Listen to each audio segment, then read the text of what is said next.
তোমরা সেহিরি খাইবার আসো? ও রাজু, চুপ করে খাইতো বো। রোজা রমজানে কথা কম কবি। রাজুর একটা ডিম দাও। একটা ডিম দিবা? মিনারে 6টা দাও। কি কইলা? 6টা ডিম। মিনায় 6টা ডিম খাইবো? হ্যাঁ রাজু, আরো 6টা খাইলে মরবি তো। তুমি ভুল কইতাছো। হ্যাঁ, ডিম খাইলে তো মরে না। আরে তাই কি কয়? হ্যাঁ রাজু, ডিমে মরে না। তুই তো বিষ খাইলেও মরতি না। এসব বলে না। আম্মা শুনো, আমার আর 2টা ডিম দিবা। ডিম একটার বেশি খাইতে হয় না। মাগো তাই যদি 6টা দিছো, মিনা অহন বড় হইতাছে, তুই আর বেশি কইরা খাওন দরকার। মিনা বড় হইতাছে, তাহলে আমি কি? মিনা আমগো বংশের বাতি। ও আমি কি তাহলে নাশপাতি? তুই বজ্জাত পোলা, হ্যাঁ, বংশের বোঝা। আব্বা তোমার মা এডি কি কয় আমারে? আল্লাহ একটা পোলা দিল, হ্যাঁ, মনটা ভালা না। আর আব্বাই কি কয়? ওরে ঘরেতে বিদায় করো।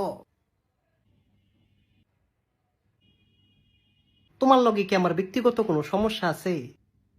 আমার দেখলে এমনি ফাল মারো কা? তোমার কি হয়েছে শোনা, আমার একটু কও। বজ্জাত পোলা। আরে বেটি দি খারাপ। রাজু, তুই হুন কি রে কবিস? তোমার ব্যাগটা গুছাই দিছি। আমি কি ঘরেতে বাইরে হয়ে যাবো কইতাছ? সংসারে অহন খরচ বাড়ছে। ও তাইলে আমি যাইগা? হ্যাঁ রাজু, হ্যাঁ, বালা বুদ্ধি। কি রে?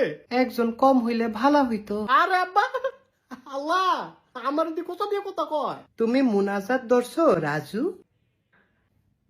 তাই বলো 6টা ডিম খাইবো বাবু?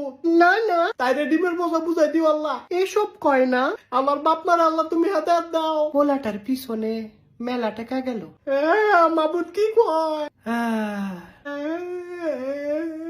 ঘরের বোঝা। আয় আয় রে।